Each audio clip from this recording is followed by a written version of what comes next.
Hello बच्चों, SST entertainment में आपका वेलकम है। चिंटू, पहले की कृषि चैप्टर की सारे पार्ट्स देख लिए?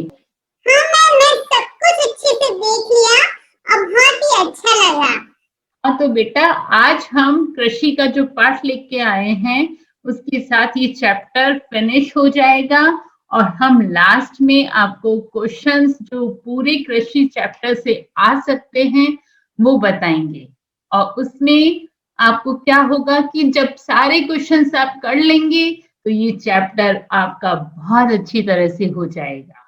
अरे वाह मैम, तो बड़ा अच्छा है।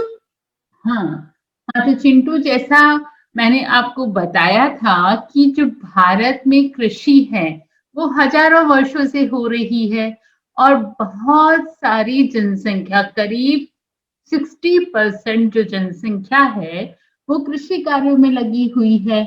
लेकिन यदि कृषि में प्रौद्योगिकी और संस्थागत परिवर्तन नहीं किया जाए तो क्या होगा? लगातार इस भूमि संसाधन के प्रयोग से कृषि का विकास रुक सकता है। इसलिए प्रौद्योगिकी और संस्थागत सुधार कृषि क्षेत्र में होना बहुत जरूरी है। और आपको पता भी है कि सिंचाई के साधनों का जैसे जैसे विकास हुआ है उसके बाद भी हम देख सकते हैं देश के एक बहुत बड़े भाग में अभी भी जो किसान है वो मानसून और भूमि की प्राकृतिक उर्वरता पर निर्भर है। ठीक है, तो ये देश की जनसंख्या के लिए बहुत बड़ी चुनौती है ना? और हमारी जो कृषि है वो 60% से अधिक लोगों को आजीविका प्रदान कर रही है। इसलिए इसमें तकनीकी और संस्थागत सुधार लाने की जरूरत है। अच्छा, जो स्वतंत्रता के बाद हमारे देश में संस्थागत सुधार लाने के प्रयास भी किए गए और उसी में क्या हुआ, जोतों की चकबंदी की गई। जोतों की चकबंदी का मतलब होता है कि जैसे छोटी छोटी जोतें थी ना, उन जोतों को आपस में मिला दिया गया। तो उससे क्या हुआ कि एक बड़ी जोत बन गई और उस पे खेती बाड़ी किया गया। जैसे मान लो कुछ किसान हैं, उन्होंने अपनी जो जमीन है उनको आपस में जोड़ करके और मिलकर के खेती करी और फिर उत्पादन को आपस में बांट दिया। तो ये भी जोतों की चकबंदी है क्योंकि जोतों को जोड़ दिया गया और ये एक सहकारिता का भी रूप है। यानी इसमें क्या होता है, मिलकर खेती बाड़ी की जाती है। और जमींदारी प्रथा थी। स्वतंत्रता से पहले जमींदार थे, वो किसानों का शोषण करते थे। तो स्वतंत्रता के बाद हमने जमींदारी प्रथा को समाप्त करने की प्राथमिकता दी गई, यानी उसको समाप्त किया गया।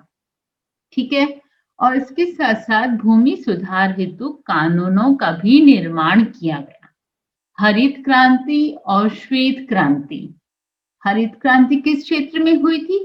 कृषि क्षेत्र में हुई थी, है ना? उसमें गेहूं और चावल जो है उसकी फसल है ना बहुत तेजी से बढ़ गई थी।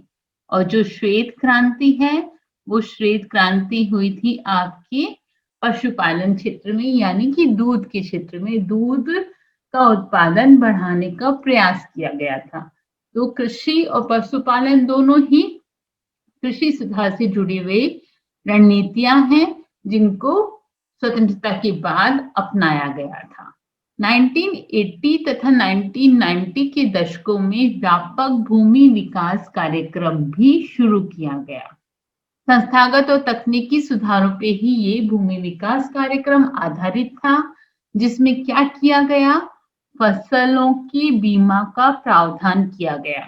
फसल के बीमा का प्रावधान का मतलब होता है कि जो फसल है यदि वो बाढ़, सूखा या कोई और चक्रवात या किसी कारण से वो बेकार हो जाती है, खराब हो जाती है, तो उसका बीमा होगा। यानी कि उसका मुआवजा किसे मिलेगा? किसान को मिलेगा। इसके साथ साथ किसान को अपने कृषि क्षेत्र की उत्पादन को बढ़ाने के लिए ऋण की भी आवश्यकता होती है। तो कम ब्याज दर पे उन्हें ऋण सुविधाएं मिल जाए, इसके लिए सहकारी समितियां और बैंकों की भी स्थापना की गई। क्योंकि पहले किसान किससे ऋण लेते थे? जो बड़े बड़े साहूकार महाजन होते थे ना, यानी कि जो गैर संस्थागत क्षेत्रों से वो ऋण लेते थे और फिर कर्ज के जाल में डूबते चले जाते थे, क्योंकि इसमें ब्याज की राशि भी ज्यादा होती थी और वो जब कर्ज को नहीं चुका पाते तो वो उन्हें उन्हीं से वापस आगे के लिए कर्ज लेना पड़ता, तो वो उसी कर्ज जाल में डूब जाते थे। लेकिन अब सरकार ने कम ब्याज दर पे ऋण सुविधाएं देने के लिए बैंकों की और सहकारी समितियों की स्थापना की गई। इसके साथ साथ किसान क्रेडिट कार्ड और व्यक्तिगत दुर्घटना बीमा योजना भी शुरू की गई। आकाशवाणी और दूरदर्शन पे किसानों के लिए मौसम की जानकारी दी जाती थी। साथ में कृषि कार्यक्रम का भी प्रसारण किया जाता था, ताकि किसान अपने फसलों का अच्छी तरह से उत्पादन भी कर सके। ठीक है। इसके साथ साथ किसान जो बिचौलिया और दलालों के शोषण से बचाने के लिए भी कोशिश की गई। तो उसके लिए क्या किया गया? न्यूनतम सहायता मूल्य और महत्वपूर्ण फसलों के लाभदायक खरीद मूल्यों की घोषणा सरकार द्वारा की गई। यानी कि जो महत्वपूर्ण फसलें हैं उनके लिए पहले से ही ये खरीद मूल्य का मतलब है पहले से ही उनकी कीमतों को तय कर दिया जाता था। न्यूनतम सहायता मूल्य का है मतलब कि इतनी कम मूल्य तो किसानों को उनकी फसल के लिए मिलेगा ही मिलेगा, लेकिन हो सकता है उससे ज्यादा भी मिल जाए।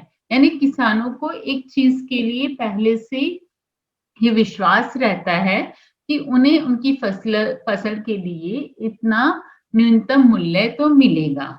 और महत्वपूर्ण फसलों के लिए लाभदायक खरीद मूल्य का मतलब है कि यदि वो बहुत महत्वपूर्ण फसलों का उत्पादन करेंगे तो उन्हें बहुत ज्यादा फायदा भी होने वाला है। तो ये सब संस्थागत और प्रौद्योगिकीय सुधार किए गए। साथ में भूदान ग्रामदान आंदोलन ने भी भूमिहीन किसानों को काफी मदद की। भूदान ग्रामदान आंदोलन क्या था? हाँ बेटा, हुआ क्या कि विनोबा भावे जो थे वो महात्मा गांधी से बहुत ज्यादा प्रेरित थे। वो उनके सत्याग्रह को बहुत अच्छा मानते थे और उन्होंने गांधी जी की ग्राम स्वराज अवधारणा में भी उनकी बहुत आस्था थी।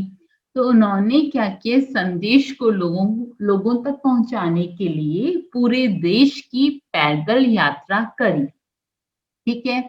एक बार जब वो आंध्र प्रदेश के गांव, उस गांव का नाम था पोचमपल्ली, वहां पे सब लोगों से मिल रहे थे और बता रहे थे, यानी भाषण भी दे रहे थे सब लोगों को। तो उन्होंने भाषण के दौरान उन्होंने क्या कहा कि भूमिहीन गरीब ग्रामीणों को मदद की बात कही। उन्होंने कहा कि आर्थिक भरण पोषण के लिए भूमिहीनों को भूमि मिलनी चाहिए। उन्होंने वायदा तो नहीं किया पर आश्वासन दिया कि वो सहकारी खेती करें और भारत सरकार से इसके बारे में बात करेंगे, क्योंकि वहां के जो किसान थे उन्होंने कहा कि हमारे पास भरण पोषण के लिए भूमि नहीं है तो हमें भूमि मिलनी चाहिए। ठीक है। तो विनोबा भावे की ये बात सुन करके श्री रामचंद्र रेड्डी नाम के एक व्यक्ति थे, उनके पास बहुत जमीन थी। वो खड़े हो गए और उन्होंने 80 भूमिहीन ग्रामीणों को 80 एकड़ भूमि बांटने की पेशकश करी। तो इसे ही भूदान के नाम से कहा गया। बाद में विनोबा भावे ने जब और आगे यात्राएं की तो अपना ये विचार पूरे भारत में उन्होंने फैलाया। तो उनके विचार का इतना प्रभाव हुआ कि कुछ जमींदारों ने, जो अनेक गांवों के मालिक थे, उन्होंने भूमिहीनों को पूरा गांव देने की पेशकश की। तो इसे ग्रामदान कहा गया, यानी पूरा का पूरा गांव देना ग्रामदान और भूमि देना भूदान। परंतु कुछ जमींदारों ने भूमि सीमा कानून से बचने के लिए अपनी भूमि का कुछ हिस्सा दान में दिया, तो ये भूदान हो गया।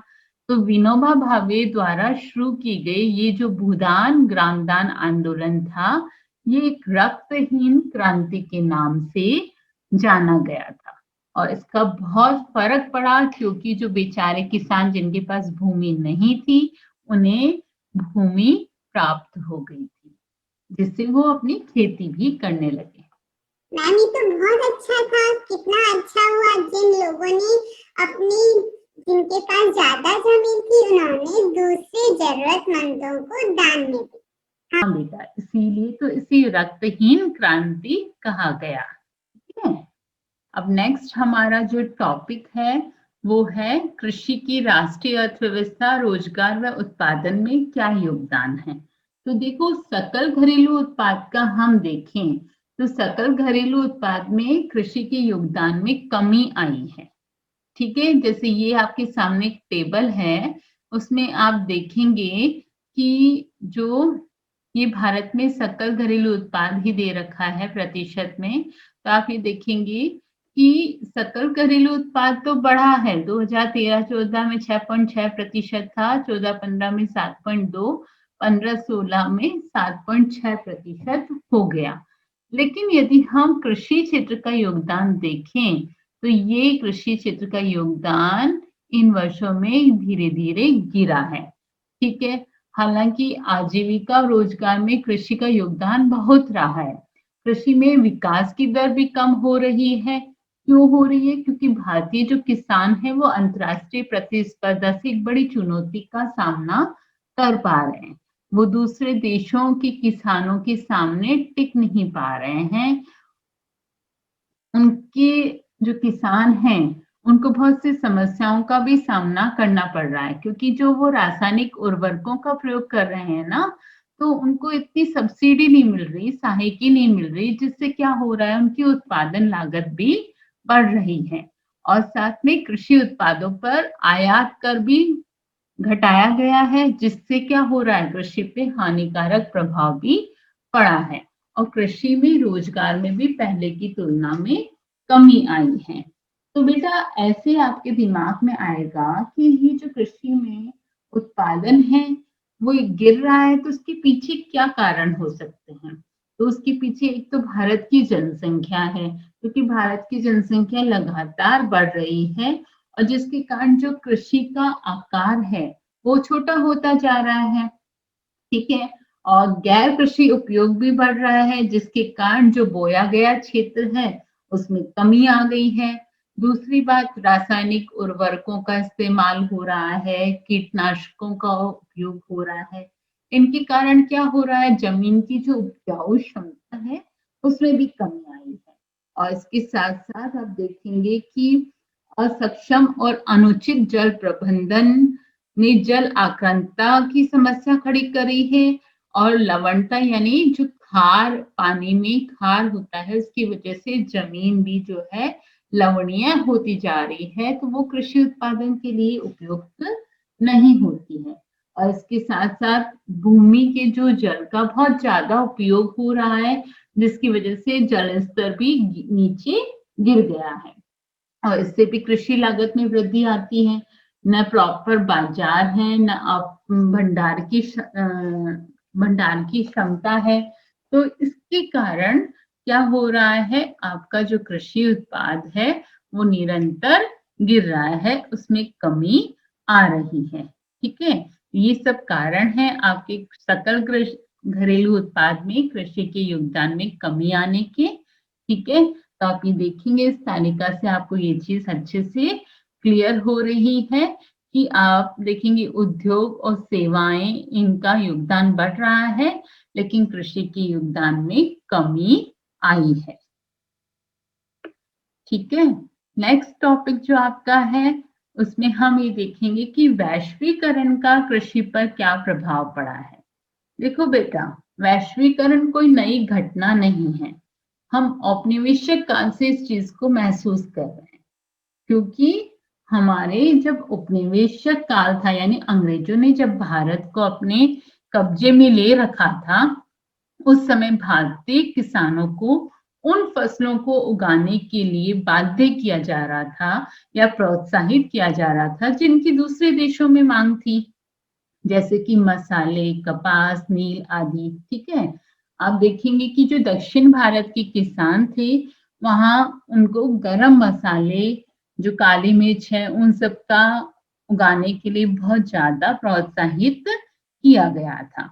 और इसके साथ ही भारत का जो कपास है वो कपास की ब्रिटेन में बहुत ज्यादा मांग थी। इवन मैनचेस्टर और जो लिवरपूल जो ब्रिटेन के सूती वस्त्र उद्योग थे, वो भारत में पैदा होने वाली कपास से ही आगे बढ़े थे, है ना।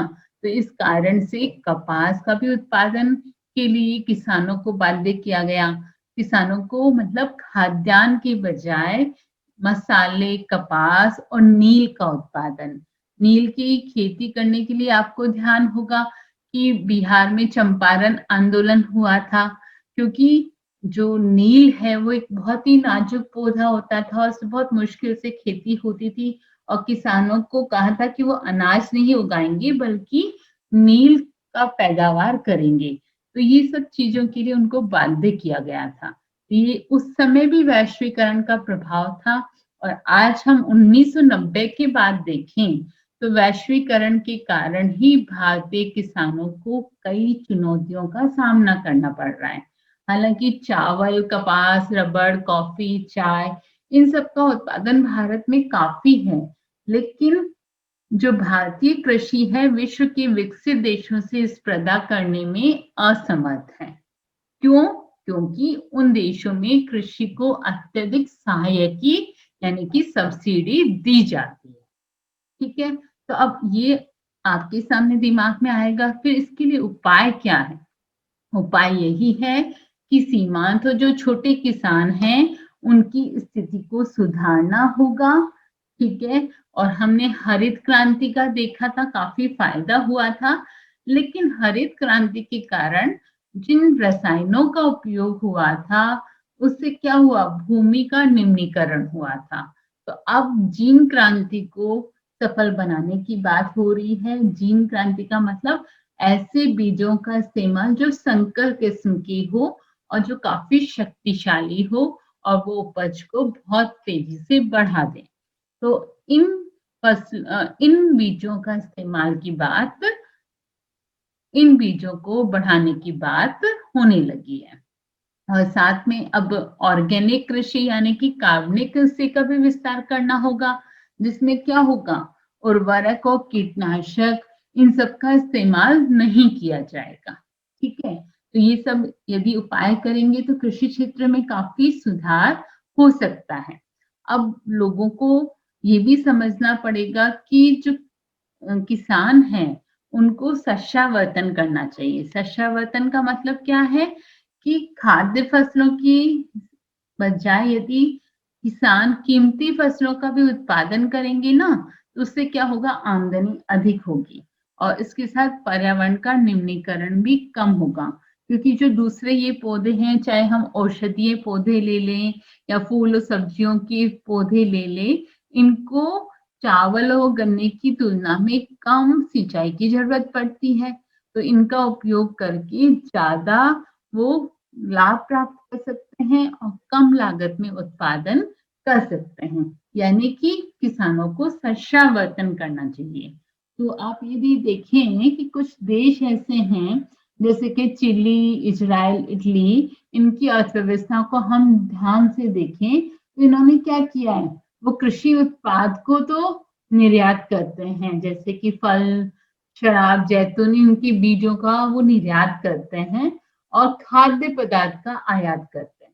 यानी ये लोग क्या कर रहे हैं, ये लोग कीमती फसलों को उगा रहे हैं और खाद्यान्न को आयात कर रहे हैं। तो कीमती फसलों से उनको ज्यादा फायदा हो रहा है। तो इस तरह की चीज भी भारतीय किसान इसमें अपना सकते हैं और शस्यावर्तन करके वो काफी फायदा भी उठा सकते हैं। लेकिन ऐसा नहीं है कि सभी किसान ऐसा करेंगे, मतलब कुछ किसान इस तरह से कर सकते हैं। और जहाँ पे खाद्यान्न का उत्पादन अच्छा होता है, जिन क्षेत्रों में वहां खाद्यान्न का उत्पादन अच्छे से हो, बाकी जहाँ पे खाद्यान्न का उत्पादन कम हो वहां पे ये शस्यावर्धन करना चाहिए। ठीक है, तो ये आपको अच्छे से समझ में आ गया होगा। ठीक है, अब जो हमने अभी तक जो पढ़ा है उससे रिलेटेड जो भी महत्वपूर्ण प्रश्न बनते हैं उनको हम लोग देख लेते हैं। इस चैप्टर से मैंने 14 क्वेश्चंस तैयार किए हैं और इनको करने के बाद ये चैप्टर आपका बहुत अच्छे से हो जाएगा। आपका फर्स्ट क्वेश्चन है, प्रारंभिक जीविका निर्वाह कृषि और गहन जीविका कृषि में क्या अंतर है? हमारे पहले के पार्ट्स देखिए, उसमें आपको ये अच्छी तरह से मैंने एक्सप्लेन किया है। दूसरा, कर्तन दहन प्रणाली पर टिप्पणी लिखिए। तीसरा, रोपण कृषि क्या होती है उसका उदाहरण दें। फोर्थ क्वेश्चन, वाणिज्यिक कृषि की क्या विशेषताएं होती हैं? पांचवा क्वेश्चन, भारत में कितनी शस्य ऋतुएं हैं? 3 शस्य ऋतुएं हैं, उनका आपको नाम लिख के उदाहरण देकर समझाना है। क्वेश्चन 6 है, निम्नलिखित फसलों के लिए उपयुक्त भौगोलिक परिस्थितियों का वर्णन करें। 10 फसलें आपके सामने हैं, तो इन सभी को आपको ध्यान रखना होगा क्योंकि एग्जाम में कोई ना कोई एक फसल की भौगोलिक परिस्थितियों का वर्णन आने के चांसेस रहते हैं। ठीक है, तो ये महत्वपूर्ण 10 फसलें हैं जिनकी भौगोलिक परिस्थितियों का आपको वर्णन याद रखना है। ठीक है, क्वेश्चन नंबर 7 है, दलहन और तिलहन फसलों की उदाहरण दें और उनकी दो दो विशेषताएं लिखें। क्वेश्चन नंबर 8 कह रहा है कि भारतीय अर्थव्यवस्था में कृषि का क्या महत्व है। ठीक है, और क्वेश्चन नंबर 9, सरकार द्वारा किसानों के हित में किए गए प्रौद्योगिकीय और संस्थागत सुधारों का वर्णन करना है। क्वेश्चन नंबर 10, भारत में खाद्य उत्पादन कमी के लिए उत्तरदायी प्रमुख कारणों का वर्णन करना है। क्वेश्चन नंबर 11, भारत में उगाई जाने वाली रेशेदार फसलों की उदाहरण दें।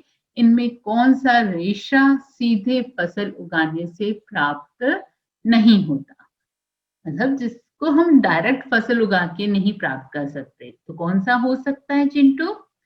मैम वो तो रेशम हो सकता है क्योंकि रेशम का जो है वो रेशम के कीड़े से प्राप्त होता है और रेशम का कीड़ा जो है वो शहतूत की पत्तियों पे उसको पाला जाता है। हाँ, बिल्कुल सही कह रहे हो। क्वेश्चन नंबर 12, कृषि क्षेत्र में हुई रक्तहीन क्रांति का वर्णन करें। हाँ मैम, इसमें तो हमें विनोबा भावे वाला भूदान और ग्रामदान आंदोलन का वर्णन करना होगा ना। हाँ, बिल्कुल सही कह रहे हो। क्वेश्चन नंबर 13, वैश्वीकरण का कृषि क्षेत्र पर क्या प्रभाव पड़ा। क्वेश्चन नंबर 14, कृषि क्षेत्र में सुधार के उपाय बताइए। तो संस्थागत और प्रौद्योगिकी सुधार में बताने हैं आपको, और इसके अलावा कि लास्ट में हमने आपको उपाय और बताए कि यदि हम शस्यावर्तन करें तो वो भी हम, और पूरे चैप्टर से आप कंक्लूजन निकालिए कि कृषि क्षेत्र में सरकार क्या सुधार कर रही है और इसके अलावा और क्या क्या सुधार होने की आवश्यकता है। आप मेरे वीडियोस को देखोगे तो आपको अच्छी तरह से इस क्वेश्चन का आंसर आ जाएगा। ठीक है, तो आपका ये चैप्टर कंप्लीट हुआ। ओके बच्चों, थैंक यू, बाय।